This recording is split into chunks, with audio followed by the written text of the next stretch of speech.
Good evening friends, কেমন আছো তোমরা সবাই? আশা করি প্রত্যেকেই ভালো আছো।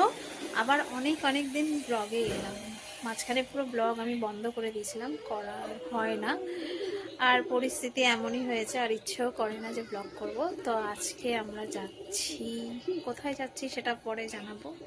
তো যাই হোক, আজকে আমরা একটা ট্রিপ করব। সেটা কোথায় করব আস্তে আস্তে সবই তোমরা জানতে পারবে। তো চলো, এখন প্যাকিং সব হয়ে গেছে। এখন ঘড়িতে বাজে প্রায় 5টা। আমাদের ট্রেন শিয়ালদা থেকে আছে, শিয়ালদা থেকে ট্রেনে উঠবো। আমাদের 8:30টায় ট্রেন আছে। তো কোথায় কোথায় যাব সে সমস্তটাই তোমাদের সঙ্গে ইনফরমেশন দেবো। চলো, ব্লগটাকে দেখতে থাকো। এবার আমরা বেরোবো। আমাদের ক্যাব বুক করা হয়ে গেছে। আমাদের মানে ট্রেন হচ্ছে শিয়ালদা স্টেশন থেকে, আর 8:30টায় ট্রেন। চলো, আমাদের ক্যাব এসে গেছিলো খুব তাড়াতাড়ি। আমরা যখন বুক করেছি তার সঙ্গে সঙ্গেই ক্যাব এসে গেছিলো। এবার আমরা রওনা দেব শিয়ালদা স্টেশনের পথে, যেহেতু আমাদের খুব তাড়াতাড়ি ট্রেনও আছে। এখন ঘড়িতে বাজে প্রায় 7:20, আর আমাদের ট্রেন হচ্ছে 8:30টায় কাঞ্চনকন্যা এক্সপ্রেস শিয়ালদা থেকে। তো চলো, আমরা ওখানেই যাচ্ছি, কারণ একটু হাতে টাইম নিয়ে বেরিয়েছি, কারণ লাগেজগুলো তুলতে হবে সমস্ত কিছু দেখে। তাই হাতে টাইম নিয়ে বেরোনোই দরকার। যারা যারা মানে হাতে টাইম নিয়ে বেরোবে তারা সব ভালোভাবেই পৌঁছে যাবে। তো চলেই এসেছি শিয়ালদা স্টেশনে। আর শিয়ালদা স্টেশনে রোজ এরকমই প্রায় ভিড় হয়, কারণ এটা ব্যস্ততম স্টেশন। এখান থেকে অনেক দূরপাল্লা আর লোকাল ট্রেনও যায় এখান থেকে। তো অনেক দিন পর শিয়ালদা স্টেশনে এসেছি। শিয়ালদা স্টেশনে আসা এখন আর হয় না, যেহেতু আমরা বিধাননগরেই আমাদের কাছের স্টেশন। পৌঁছলাম শিয়ালদা স্টেশনে। 13149 কাঞ্চনকন্যা এক্সপ্রেস। আমাদের টাইম হচ্ছে এখন ঘড়িতে বাজে প্রায় 8:10। তো এখন আমরা এসেছি শিয়ালদা স্টেশনে, আর এখান থেকে আমাদের ট্রেন যাবে। আর এখানে দেখতেই পাচ্ছ, এটা হচ্ছে আজমের শিয়ালদা এক্সপ্রেস দাঁড়িয়ে রয়েছে। আর আমরা এই ট্রেনটায় আসবো। এখন ট্রেনে হোল্ড করছি, একটু পরে আমাদের ট্রেন যাবে। 8:30-তে আমাদের ট্রেন ছেড়ে যাবে। এইবারে আমরা আমাদের কোচে চলে যাব। এখানে সব সামনের দিকে এসি কোচ আছে। যাওয়ার সময় আমরা স্লিপারে গেছিলাম, এসিতে যাওয়া হয়নি। তো যাই হোক, আমরা এখন আমাদের কোচে যাচ্ছি। সবাই দেখো লাগেজ নিয়ে এগোচ্ছে। তো আমার হাজব্যান্ড আগে আগে যাচ্ছে, আর আমি এখানে ভিডিও করতে করতে যাচ্ছি। তো এটা হচ্ছে আমাদের কোচ, S3-তে পড়েছিল স্লিপারে। তো আমি যেহেতু সাইড লোয়ার নিয়েছি, আর এখানে লোয়ার, মিডিল আর আপার ছিল। তো আমার হাজব্যান্ড লোয়ারেই ছিল। তো কথা বলতে বলতে দেখো, প্রথম হল দক্ষিণেশ্বর চলেই এসেছি। এরপরের হল্ট হচ্ছে হুগলির কামারকুণ্ড। তো অনেকক্ষণ এখানে দাঁড়ায়নি, মোটামুটি ওই 5 মিনিট মতন করে। তো দেখো, এখন আমরা বালি ব্রিজে রয়েছি। বালি ব্রিজ ক্রস করে তারপরে আমাদের নেক্সট স্টেশন হচ্ছে কামারকুণ্ড স্টেশন। এই ট্রেনটি 30টি স্টেশন ক্রস করে, আর এটার ডিস্টেন্স হচ্ছে 748 কিলোমিটার এই ট্রেনটার ডিস্টেন্স। তো আমরা তার আগেই শিলিগুড়িতে নেমে যাব।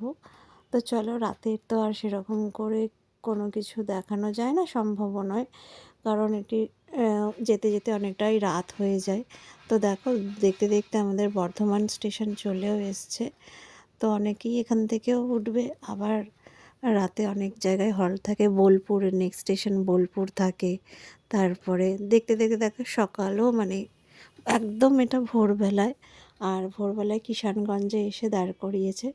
এত ঠান্ডা, আর কুয়াশাও পড়েছিল। বাইরেটা ভীষণ কুয়াশা, ঠান্ডা ছিল। যেদিন আমরা শিলিগুড়ি এসে পৌঁছাই, পুরোটাই মানে ফগি ওয়েদার ছিল, ভীষণ কুয়াশা। আর ট্রেন মোটামুটি রাতের দিকে একটু লেট করলেও সকালবেলায় খুবই তাড়াতাড়ি ট্রেন নিজের টাইমে চলেছে।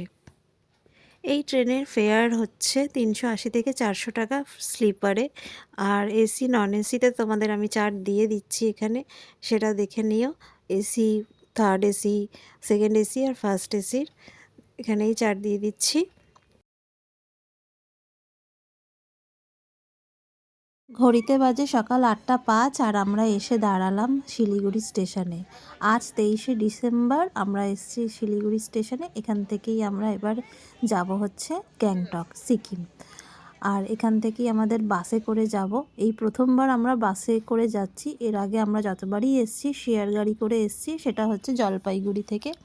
তো যারা তোমরা সিকিমে যাবে তারা অনেকেই জানো যে শেয়ার গাড়ি করে যাওয়া যায়, আবার বাসে করেও যাওয়া যায়। বাস করলে শিলিগুড়ি স্টেশন থেকে, এই দেখো এখানে যে শিলিগুড়ি স্টেশন থেকে সোজা আসলেই এইখানে এসএনটির বাস পাওয়া যায়। এখানে নন এসি এসি সব বাস আছে। এসি হচ্ছে 500 টাকা আর নন এসি হচ্ছে 280 টাকা। তো আমরা নন এসিতেই গেছিলাম, যেহেতু আমরা এখন এসিতে এখন উঠবো না। আর বাসের পরিষেবা আধ ঘন্টা অন্তর অন্তর পাওয়া যায়। এটা হচ্ছে এসএনটির টিকিট কাউন্টার। তো এখানে এসএনটির একটি খাবারের জায়গা রয়েছে, ক্যান্টিন মতন। তো সেখান থেকেই আমরা সকালবেলার ব্রেকফাস্টটা সেরে নিয়েছিলাম। তারপর আমরা এগোবো গ্যাংটকের উদ্দেশ্যে। তো দেখো বাসে বসে একদম সামনের সিটটাই পেয়ে গেছিলাম। তো আমার মেয়ের জন্য একটি আমি সিট মানে বুক করেছিলাম, যে ও যেন বসে যেতে পারে। আসলে ওকে কোলে করে নিলে ভীষণ অসুবিধা হয়, তাই জন্য ওর জন্য একটি আমি সিট টিকিট কেটেছিলাম।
এখন বাস এসে দাঁড় করিয়েছে আমাদের একটি খাবারের জায়গায়। এখান থেকেই আমরা লাঞ্চ সেরে নেব, কারণ অনেক সকালবেলায় বেরিয়েছিলাম ঠিক 9টার সময়, তখন বাসে উঠেছি। তারপরে এখন বাজে ঘড়িতে প্রায় 1:30। তো তাই জন্য আমরা এখান থেকে লাঞ্চ সেরে নিলাম। এবার আমরা গ্যাংটকের দিকে যাব। গ্যাংটক পৌঁছতে আরও আমাদের হাতে এখনও 2 থেকে 2.5 ঘন্টা সময় লাগবে। আর কথা বলতে বলতে আমরা প্রায় গ্যাংটকের দিকেই চলে এসেছি। এবার আমরা যাচ্ছি হোটেলের দিকে। হোটেল আমাদের এমজি মার্গের মধ্যেই রয়েছে একদম। তো চলো আজকের ভিডিওটা এখানেই অবধি। আর কেমন লাগলো এই ভিডিওটা অবশ্যই কমেন্টে জানাবে। আমি কি তোমাদের হেল্প করতে পারলাম এই ভিডিওটা দিয়ে, অবশ্যই